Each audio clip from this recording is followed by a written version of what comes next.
Hi everyone. 23-ാം തീയതി റിലീസിനൊരുങ്ങുന്ന കർണിക എന്ന സിനിമയിലൂടെ നമുക്ക് മലയാള സിനിമയിലേക്ക് കിട്ടാൻ വന്നൊരു പുതുമുഖ നായകനാണ് നമ്മുടെ ഒപ്പം ഉള്ളത്. Welcome to Mapstic media. എന്തൊക്കെയുണ്ട് വിശേഷം? സുഖം. ഓക്കെ, അപ്പം എനിക്ക് ആദ്യം തന്നെ ചോദിക്കാനുള്ളത് നിങ്ങളുടെ പേരിനെ പറ്റിയിട്ടാണ്. ഞാനിങ്ങനെ 2 പേരൊക്കെ കേൾക്കുന്നു, കർണെന്നും അനീഷെന്നൊക്കെ. ശരിക്കും ഏതാണ് ഒഫീഷ്യൽ നെയിം? എൻ്റെ ഒഫീഷ്യൽ നെയിമാണ് അനീഷ്. പക്ഷേ എന്നെ ഇപ്പം ഈ സിനിമയായിട്ട് ബന്ധപ്പെട്ട് എല്ലാവരും കർണൻ എന്നാണ് വിളിക്കുന്നത്. ഈ സിനിമയിലെ എൻ്റെ കഥാപാത്രത്തിന്റെ പേരാണ് കർണൻ. ഫസ്റ്റ് മൂവി അല്ലേ ഇത്? അതെ. ഫസ്റ്റ് മൂവിയിൽ തന്നെ ഒരു കർണൻ എന്നൊരു പേര് കിട്ടിയിരിക്കുന്നു. സ്റ്റേജ് നെയിം പോലെയാണ് കർണൻ. മാത്രമല്ല ഈ പേര് സജസ്റ്റ് ചെയ്തത് നമ്മുടെ പ്രൊജക്ട് ഡിസൈനറായ സോൺബോയ് സാറോടാണ്. സാറാണ് പറഞ്ഞത് ആദ്യത്തെ പടത്തിലെ പേര് കർണൻ അല്ലയോ, അപ്പം ഇനിയും അവസരങ്ങൾ കിട്ടുവാണെങ്കിൽ ഈ പേരിൽ തന്നെ അറിയപ്പെടട്ടെ എന്ന് അദ്ദേഹമാണ് പറഞ്ഞത്. ഇപ്പൊ ഈ കർണൻ എന്ന് പറയുന്നത് ഭയങ്കര മിത്തോളജിക്കലി ഭയങ്കര ഇമ്പോർട്ടൻ്റ് ആയിട്ടൊരു പേരാണ്. ഇപ്പൊ ഈ അടുത്തിറങ്ങിയ നമ്മുടെ കൽക്കി എന്ന് പറഞ്ഞ സിനിമയിലും ഭയങ്കരമായിട്ട് ഇമ്പോർട്ടൻ്റ് ആയിട്ട് വന്നൊരു പേര്. അപ്പൊ ആ ഒരു പേര് സ്റ്റേജ് നെയിമായിട്ട് കിട്ടുന്നത് ആ ഒരു ഭയങ്കര സന്തോഷം തോന്നിയോ? സന്തോഷമാണ്. അപ്പം സാറ് തന്നെ എൻ്റെ അടുത്ത് പറഞ്ഞ് കർണനിൽ വില്ലനും ഉണ്ട് നായകനും ഉണ്ട്. നല്ലൊരു പേരാണ്, അധികം ആർക്കും ഇല്ലാത്ത പേരാണ്. അപ്പം ഞാനും അത് ഇൻട്രസ്റ്റ് ആയി. അപ്പൊ നമ്മുടെ സ്റ്റേജ് നെയിമായിട്ട് കർണൻ എന്നൊരു പേര് സ്വീകരിച്ചു. അതെ. ഓക്കെ, അപ്പൊ ഇപ്പൊ ഈ കർണിക എന്ന് പറഞ്ഞ സിനിമയിൽ ആ സിനിമയിലോട്ട് എങ്ങനെയാണ് വരുന്നത്?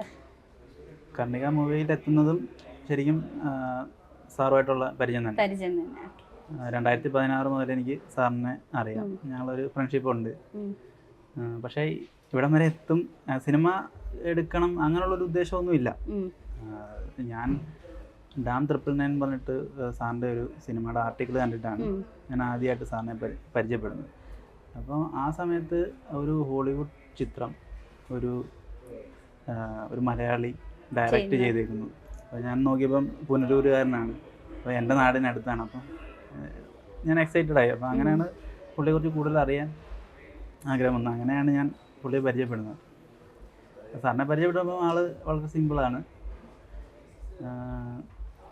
പിന്നെ ആ ഒരു സൗഹൃദം പിന്നെ ഉണ്ടായിരുന്നു. എപ്പോഴും ഒന്നും അങ്ങനെ സംസാരിക്കാറോ ചാറ്റ് ചെയ്യാറൊന്നും ഇല്ല, എങ്കിൽ പോലും ഒരു ഹാർട്ട് ടച്ച് ഉണ്ടായിരുന്നു. അങ്ങനെ ആ ഒരു ബന്ധം നിലനിൽക്കെ ഞാൻ ഈ ഇടയ്ക്കിടയ്ക്ക് ഷോർട്ട് ഫിലിമുകൾ കാര്യങ്ങൾ, പിന്നെ ഈ ജേഷൻസ് ശ്രീകുമാർ എന്ന് പറഞ്ഞിട്ടൊരു സോഷ്യൽ മീഡിയ കണ്ടന്റ് ക്രിയേറ്റർ ഉണ്ട്. അപ്പോൾ പുള്ളിയുടെ കൂടെയൊക്കെ ഇടയ്ക്ക് വീഡിയോസൊക്കെ ചെയ്യാറുണ്ട്. അപ്പോൾ അങ്ങനെ ഇരിക്കുന്ന സമയത്ത് ആണ് ഞാൻ അരുണിനെ പരിചയപ്പെടുന്നത്, ഇതിൻ്റെ ഡയറക്ടർ. അങ്ങനെ ഞങ്ങളൊരു ഷോർട്ട് ഫിലിം ചെയ്തതാണ്.